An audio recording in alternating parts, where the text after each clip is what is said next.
and welcome to our first episode of The Elephants in the Room, where we not only like to talk about the elephants in the room, we want to be the elephants in the room. So let's jump in. Today we're going to talk about a topic that we all love, and that is what makes this country different and unique. It's not just apple pie, it's not just baseball or the Super Bowl. We are a fundamentally different country.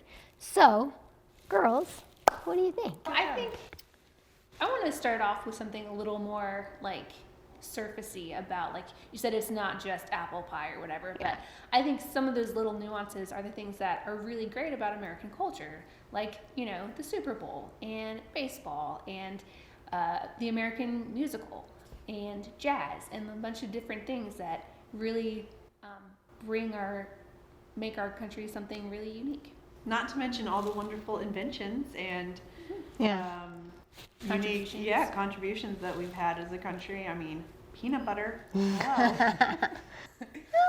More seriously though, what do you think, Curry, is something that really sets Americans apart from other nations in the world? You know, a lot of people talk about the success of America and the ability to build wealth, but I think a very important part of that, the video is saying, is the chance to fail is such an important part of that. And America is a place where you can fail and try again. There's a professor at Harvard that said the average entrepreneur fails 4 times before being successful. And I think that's something that's uniquely American. We have this try again mentality. And when it comes to sink or swim, like, we will find a way to swim. And I think that's something that's pretty cool about us, is that failure is just, it's a part of it. Well, I think what you're saying, you know, is true. It's the risk and reward. And we have that here because we are in a capitalist society where, you know, risk can lead to reward.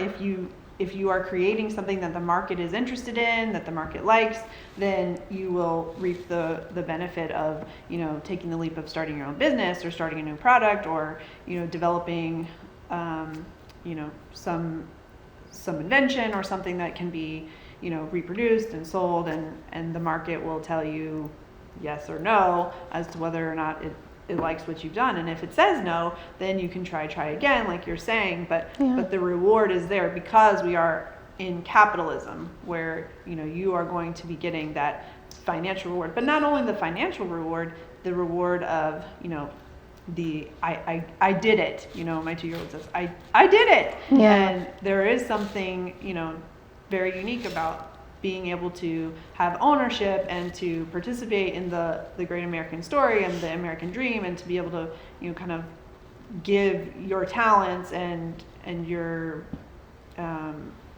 you know, your creativity to our society. And so I think here we appreciate that individualism, that entrepreneurship, that being unique and being different on an individual basis also. Just what's been ingrained in us from the beginning, from the pioneer days, is I have this dream, I have this thing that I need to achieve, and I'm going to fight for it. And in this country, you really can. You can chase down every opportunity that you want to. You can change opportunities, you know, midlife. You know, you can spend, you know, half your life being a teacher and then decide, you know what, I want to go be a nurse. And there are ways that you can go about doing that. And I think that's something that's so unique about America too, is that you can be anything. You can follow a dream to be a professional athlete. You know, you can follow a dream to be a writer. You can be a nurse. You can be a lawyer. And there's nothing really to stop you. I mean, some people have more hurdles than others, sure, but this country is so unique that there are ways that you can get help, and there's ways that you can chase something of your own volition, so that really the sky really is limitless for you. And what you're saying about help is exactly what I was going to say next, is that, you know, we are also unique because not only ourselves and our self-interest of doing these things and changing careers or dreams or what have you, but we also extend the hand to others, and we have created so many helpful platforms for people to be able to pull themselves up by their bootstraps and, go after what they'd like, change their life, turn their life around. We have, shelters for homeless people. We have work programs. We have so many different things. So whatever your situation in life is, wherever you're coming from, there are both public and private opportunities for people to, change the course of their life. And nobody has to be a victim or have victim mentality, because really the sky is the limit here. Yeah, I agree with that. And so you brought that up as a point of contrast because you lived overseas and you saw something different there. Yeah, it was, and I don't want to speak for all of Europe, but in the country where I was, it was very much like you did your one thing and you stuck to it and you did it for your whole life. And like, so for example, if you wanted to be an electrician, there's lots of different types of electricians that you can be. And in this country, it was, you are basically only this one type of electrician, whereas here you can branch out into all types of trades. So you could be, a master electrician here and also a master HVAC tech. But in this country, it's really kind of like you have your own little niche and you really don't go outside of that. The freedom to pursue something else, the freedom to change your life, the freedom to say, I'm stuck here and I don't want to be stuck here anymore. I mean, that is such a great gift to be able to change the course of your own life. Yeah. As a nation, we lend a hand. I mean, you can see it in our foreign aid, in our willingness to fight for people where there's nothing really for us to gain. But on an individual level, there was a poll from the World Giving Index, and that puts America at number 1. There were 3 categories. One was, in the last month, have you donated to charity? Have you volunteered your time? And have you helped a stranger? And those were the 3 categories, and they asked like 1.3 million people, have you done one of these things in the last month? And so America was number 1 on that list, not in each category, but overall we were number 1. And the thing that I found most interesting was that at the bottom of all 3 categories, all 3 of those categories, the lowest one was China. And when you look at the structure of their country and the communist thing that they live under, and you look at America, and there's just this correlation between freedom and generosity. And when you are free to live your own life, you think you're more willing to look at other people and lend a hand, and you're more concerned about like the community around you because you're part of it, you're contributing. And I think, in China, I mean, I can't speak for that because I'm not Chinese, but to me, it seems like there's just the correlation between freedom and generosity and building a community that way. I totally agree. When you have, basically they're living under oppression, right? Because the government is so controlling of their lives. So everything that they do get, they're going to cling on to with everything that they have. Right. And here in America, so far anyway, we're all doing pretty well, the majority of us, right? We're a very, well-off nation, although we still have a lot of poverty in certain areas. But even that isn't like true poverty when you can compare it to the rest of the world. Sure.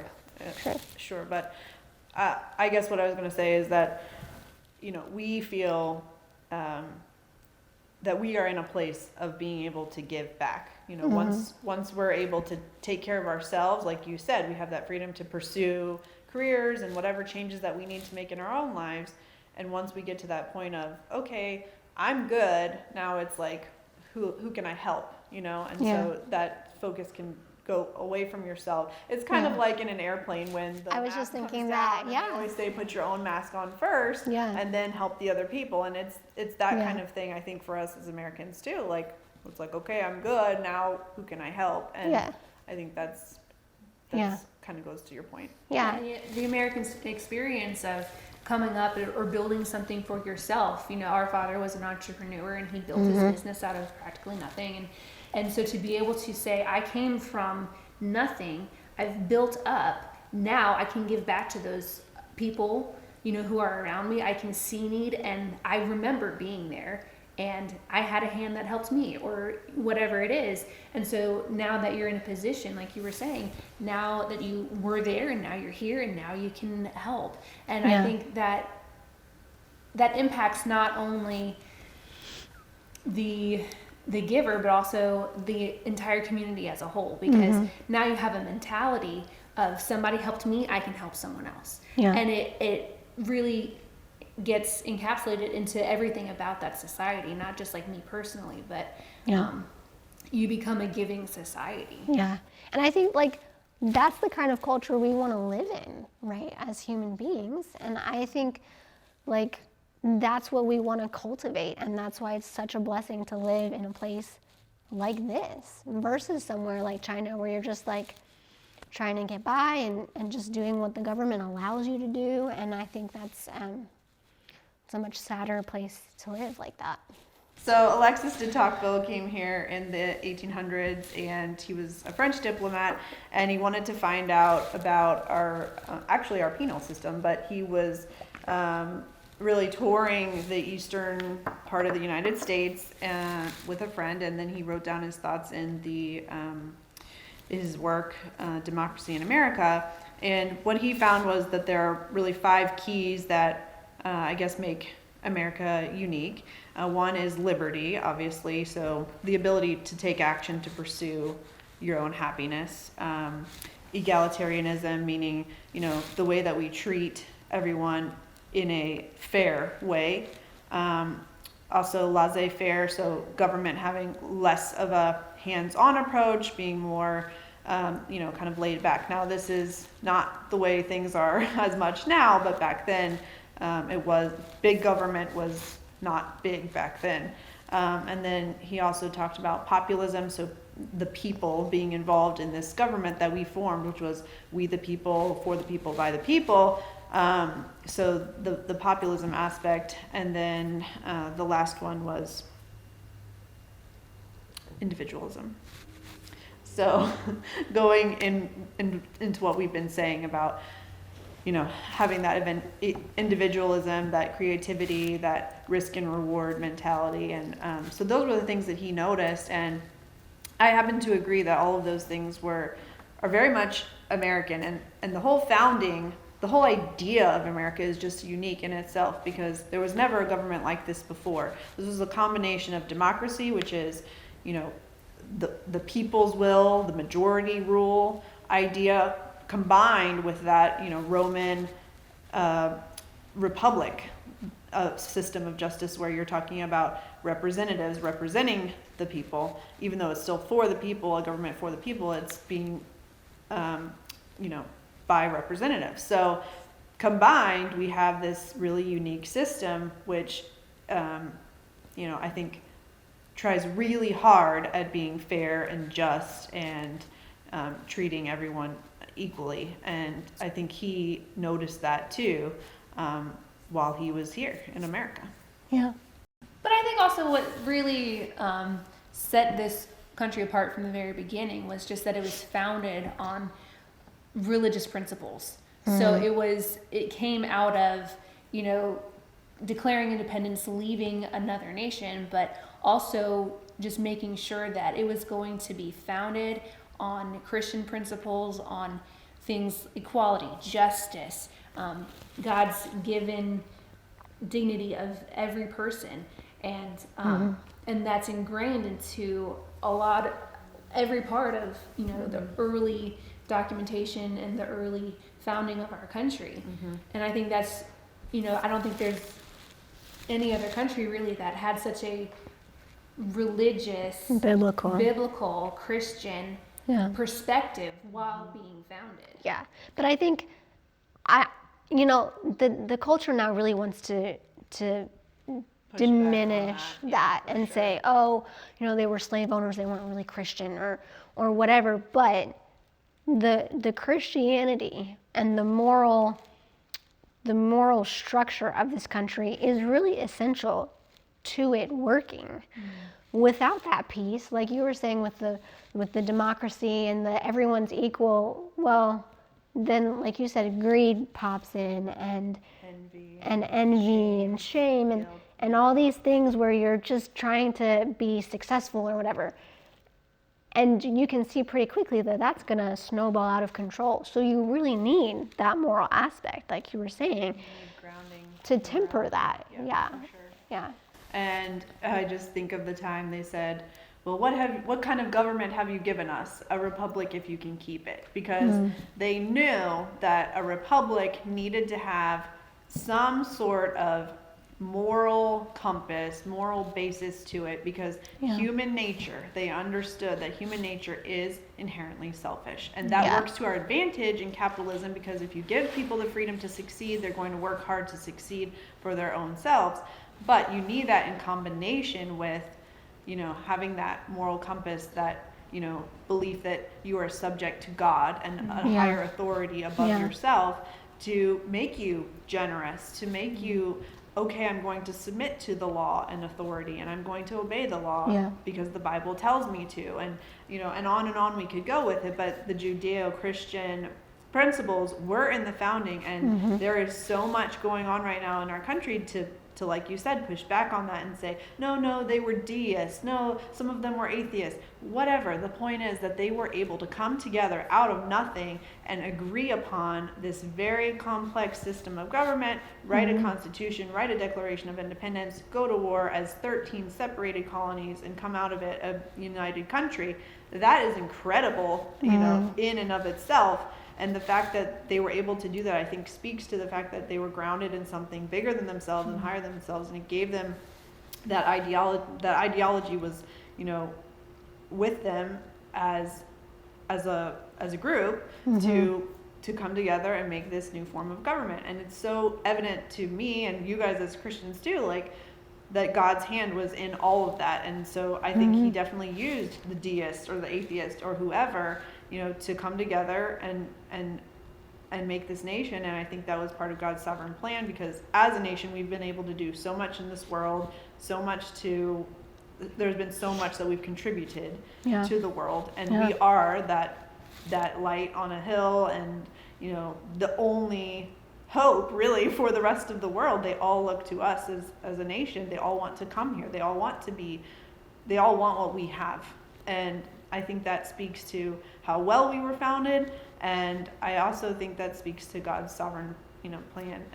And there's been so many times where all of that was in peril, and I think we're entering into another time of that right now. But we've seen, basically miracles throughout history. I think of George Washington and crossing the river and all that was, miraculous. And so it's hard to deny. It's hard to diminish the Judeo-Christian principles and founding. Yeah, but I think, you're talking about this miraculous hand in our foundation, and there's this great documentary by Kirk Cameron called Monumental, and that goes into a lot more detail about what had to happen for this nation to come about.